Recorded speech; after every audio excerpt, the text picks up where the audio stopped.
ประธานสภาและรองประธานสภาประชาชนนครหลวงเวียงจันทร์สุดที่ 5 วันที่ 1 เมษายน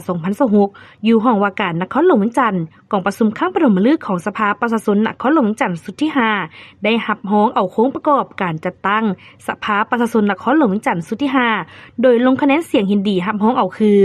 1. ท่านอาจสะพังท้องศรีพันดอนเป็นประธานสภาประชาชนนครหลวงเวียงจันทร์ 2. ท่านธนงไซขุดไพฑูรย์และท่านนคเษนศรีหาราชเป็นรองประธานสภาประชาชนนครหลวงเวียงจันทร์ 3. ท่านสมบัติจันทมาศเป็นประธานคณะกรรมการเศรษฐกิจการเงินและสิ่งแวดล้อม 4. ท่านนางคำแหวนสิงห์บัณฑิตเป็นประธานคณะกรรมการวัฒนธรรมสังคมบรรดาเผ่าและศาสนา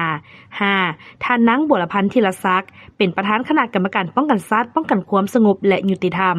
6. ท่านสุริยะสวีสุขเป็นหัวหน้าห้องว่าการสภาประชาชนนครหลวงเวียงจันทร์